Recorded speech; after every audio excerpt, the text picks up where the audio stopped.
नमस्कार दोस्तों, वेद astro channel में आपका स्वागत है। आज के वीडियो में पति पत्नी की एक कहानी है जो कुछ मैसेज देकर जाएगी। क्या है वो, चलिए सुनते हैं। ये कहानी है दिल्ली में रहने वाले साक्षी और सुनील की, जिनकी शादी 2015 होती है। इनकी जिंदगी में सुख दुख हमेशा बना रहता था, जैसा कि हर एक फैमिली के साथ होता है। साक्षी और सुनील दोनों प्राइवेट जॉब करते थे, अलग अलग कंपनी में। साक्षी का डेली रूटीन होता था, सुबह नहा धोकर अपना और सुनील का लंच तैयार करना, और सुनील का काम था साक्षी को पहले ऑफिस छोड़ना, फिर अपना काम करना, और शाम को फिर साक्षी को ऑफिस से लेकर दैनिक जीवन की सामग्री लेकर अपने घर जाना। ये खुशहाल जीवन जी रहे, पर अंदर ही अंदर एक बड़ी टेंशन दोनों के दिमाग में बनी रहती थी, जो है शादी के 5 साल के बाद भी इनके बच्चे नहीं होना। दोनों की एकमात्र चाह थी कम से कम एक बच्चा तो हो ही जाए। साक्षी का डॉक्टर के यहाँ चेकअप भी चलता रहता था, जिसमें किसी भी प्रकार की कमी नहीं पाई गई। फिर सुनील ने भी अपना चेकअप कराया, परंतु डॉक्टर को कोई कमी समझ नहीं आई। फिर डॉक्टर ने कहा, आप दोनों स्वस्थ हैं और बच्चे के लिए निरंतर प्रयास करते रहिए बस। दोनों की उम्र भी बढ़ रही थी और घर समाज का दबाव भी। सुनील का स्वभाव शुरुआत से ही चिड़चिड़ा था और वह साक्षी को किसी ना किसी बात पर हमेशा चिल्लाता रहता। साक्षी को ये बिल्कुल भी पसंद नहीं था। साक्षी शांत स्वभाव की महिला थी, क्योंकि बचपन में उसकी मां गुजर गई थी। वो एक महिला की पीड़ा बहुत अच्छे से समझती थी। एक दिन दोनों मूड फ्रेश करने पिकनिक मनाने गए। उन्होंने एंजॉय किया और जब लौटने लगे तो पास में ही उन्हें एक मंदिर दिखा। वे दोनों मंदिर गए, वहां उन्होंने दर्शन किए और मन्नत भी मांगी। वहां एक सन्यासी बाबा बैठे थे जो कि गुरुजी के नाम से प्रसिद्ध थे, और साक्षी ने उनके पैर पड़े और आशीर्वाद लिया। गुरुजी ने कहा, सदा सुखी रहो। तुरंत साक्षी ने कहा, गुरुजी मैं सुखी कैसे रह सकती हूँ, मेरे तो बच्चे ही नहीं हो रहे। तब सुनील और साक्षी ने अपनी पूरी कहानी सुनाई गुरुजी को। गुरुजी ने ध्यानपूर्वक दोनों की बातें सुनकर निष्कर्ष निकाला। बोले, इस बात की क्या गारंटी है कि यदि आप लोगों को बच्चा हो जाए तो आप सुखी हो जाएंगे, क्योंकि जिस घर में महिलाओं का सम्मान नहीं होता, वहां बच्चे हो भी गए तो उन्हें क्या संस्कार मिलेंगे।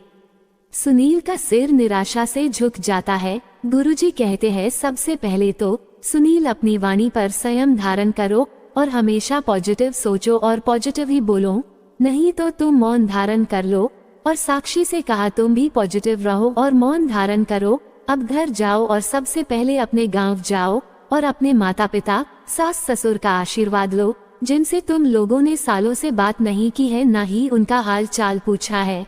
जिस परिवार में बड़े बुजुर्गों का सम्मान नहीं होता, वहाँ भगवान का वास नहीं होता। तुम लोग शहरी जिंदगी को त्यागो और अपने घर जाओ, क्योंकि तुम्हारे बूढ़े माँ बाप तुम्हारी आस लगाए बैठे हैं। गुरुजी ने आशीर्वाद दिया और दोनों को विदा करते हुए बोले, 6 महीने में देख लेना, यदि तुम लोग पूर्ण निष्ठा और कर्तव्य से अपने माँ बाप की सेवा करोगे तो बच्चे की खुशखबरी अवश्य मिल जाएगी। दोनों घर पहुँचे और सुनील रोने लगा। बोला, साक्षी मैंने तुम्हें जो भी बुरा बोल उसके लिए माफी चाहता हूँ। साक्षी बोली, मुझे भी माफ कर दो, मैं भी अपना मुंह शांत नहीं रख पाती थी। साक्षी बोली, अब घर चलो, बहुत हो गया। इस भागदौड़ की जिंदगी में हमें अब माता पिता की सेवा ही करनी है।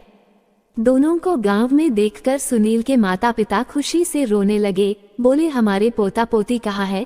सुनील कुछ बोल न सका और अपना सिर झुका लिया। सुनील की माँ बोली, बेटा तू चिंता न कर, अब बहू मेरे पास है, सब ठीक होगा। सुनील ने गांव में ही अपना सब्जी का काम शुरू किया और साक्षी ने घर संभाला। परिवार में खुशियां ही खुशियां थी। गांव में खुलकर हंसना, स्वच्छ भोजन करना, सेवा, धार्मिक कार्यों में भाग लेना, इसका बहुत असर पड़ा। 2 महीने बाद पता चला साक्षी गर्भवती है और पूरे परिवार की खुशी का ठिकाना ही नहीं रहता। बस होते तो खुशी के आंसू। सुनील की मां साक्षी का बहुत ध्यान रखती हैं और अपने अनुभव साक्षी के देती रहती। समय समय पर गांव की डॉक्टरनी साहिबा अपना परामर्श देती और साक्षी सुनील को एक बच्चे की प्राप्ति होती है, जो लक्ष्मी रूपी कन्या होती है। जो सपना लग रहा था वो सच हो गया, केवल अपने आचरण में बदलाव करके। दोस्तों, कहानी से यह सीख मिलती है कि जिसने हमें जन्म दिया है वो किसी भी रूप में हमारे सामने हो सकती है। एक माँ के रूप में, एक बहन के रूप में, एक पत्नी के रूप में, एक बेटी के रूप में, एक मित्र के रूप में, और हमें प्रत्येक रूप में महिलाओं का सम्मान करना चाहिए। दूसरा, हमें कभी अपना बचपन नहीं भूलना चाहिए। जिन माता पिता ने हमें बड़ा किया है, जब उन्हें हमारी जरूरत हो तो अपनी जिम्मेदारी बखूबी निभाना चाहिए। तीसरा, आशीर्वाद। अपने बड़े बुजुर्गों का उन्हें हमेशा खुश रखें, अपनी वाणी पर नियंत्रण रखें और आचरण से शील बने। वीडियो को अंत तक देखने के लिए धन्यवाद। कमेंट बॉक्स में इस वीडियो के प्रति अपनी प्रतिक्रिया अवश्य दें ताकि भविष्य में इस तरह का कंटेंट आपके समक्ष प्रस्तुत किया जा सके।